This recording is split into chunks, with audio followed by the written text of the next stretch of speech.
We're live here at the Garden, WHIP, Philly's #1 college radio station, here with the man who will call the game today alongside with Doris Burke, and that's Bob Wischusen. Bob, Zach Gelb, nice to see you. How are you? Good to be here. Well, you come into the Garden, but first, you will be calling the Jets game on 1050 ESPN radio. I know it's been a rough season for you guys. McElroy will get the start this week. What do you think he brings to the table for the New York Jets? Probably more than anything, he just brings composure, discipline. I don't know if anybody really knows how physically gifted he is yet, at least at the NFL level, because he's never had a chance to play against a true NFL, starting defense for 4 quarters. There's been rumors that Mark Sanchez could be on his way out of town. I don't think that's going to be the case because he has a big contract. Do you think Mark will have a chance to be the starting quarterback next season? If he's here, he definitely will. He's won 4 road playoff games, been to 2 championship games. So looking at what quarterbacks they might bring in, there's really no one that's that compelling on the free agent market that's a no-brainer starter over Mark. And even if they draft a player, Mark's certainly going to have a chance to compete with a rookie. I can't imagine a rookie would just be declared out and out the starter before the season. So if Mark is on the team, I think he'll go into training camp with a chance to at least compete for the job. We know the Jets like to make some headlines. How about a guy that I watch in Philadelphia, Michael Vick? Is there a way they could bring him in there? I think it would be a mistake because we all know the offensive line isn't all that great for the New York Jets. That would be, at least the indications from the Vic camp would be that he would come if he knew he were the starter. I don't think he's good, because he could have an opportunity to go to another team knowing he is absolutely 100% the clear-cut starter.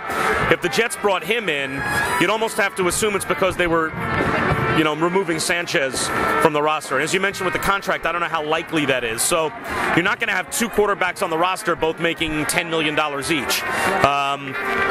So I would say right now that's probably maybe 10% likely. You don't rule anything out, but I have a hard time seeing that they would be able to move Sanchez and also pay Michael Vick. You're a BC guy. You just took one of our Temple head coaches, Steve Adazio. I talked to him yesterday. Can we just get a quick word on what you think Steve Adazio brings to Boston College football? I think he brings energy. He brings a life injected back into the program. I think he probably brings energy in the living room as well. The ability to recruit some talent. BC's had a tough time getting talented players to come. BC's football program, it was not unusual for them to put 2 or 3 guys in the NFL every year. That hasn't been the case for a while.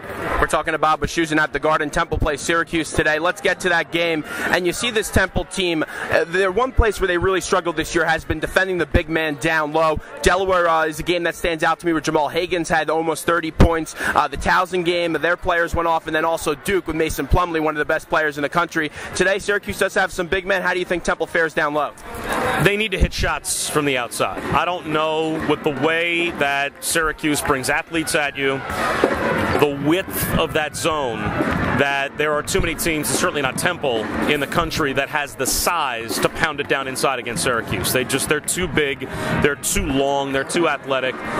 It really comes down to when Syracuse is going to lose, it's because teams are going to hit shots against them. Can you see a guy like Jake O'Brien, who transferred over from BU in Fran Dunphy's system his first year here? He's a big 3-point shooter, but he's also a big body at 6'10". Can you see him getting some more minutes today?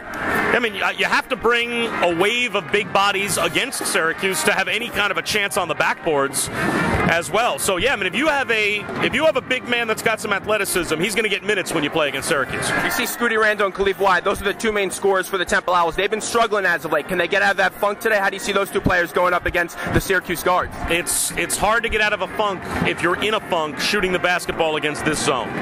In this zone, sideline to sideline, you can almost line up the 3 guys certainly on the front line.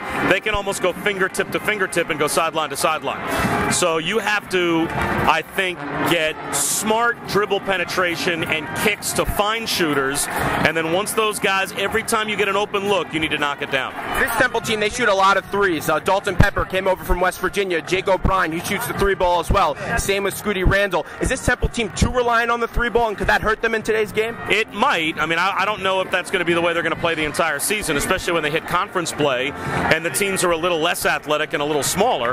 But against Syracuse, with the size and length of their zone, I don't know that there's any other way to play them.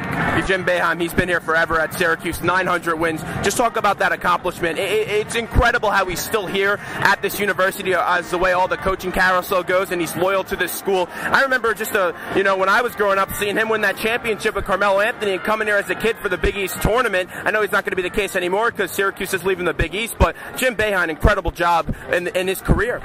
Yeah, there's no question. I mean, you can't. He's got 34 20-win seasons. He has been a part of the Syracuse program and a part of the fabric of Syracuse for 50 years, and I don't think he's going anywhere anytime soon. So he continues to restock his program every year with McDonald's All-Americans. Not just good players, but great players. As long as he's got this type of a talent level every single year wanting to come play for his school, I agree with you. I mean, I think he is one of the he's on Mount Rushmore right now in terms of the college coaching landscape.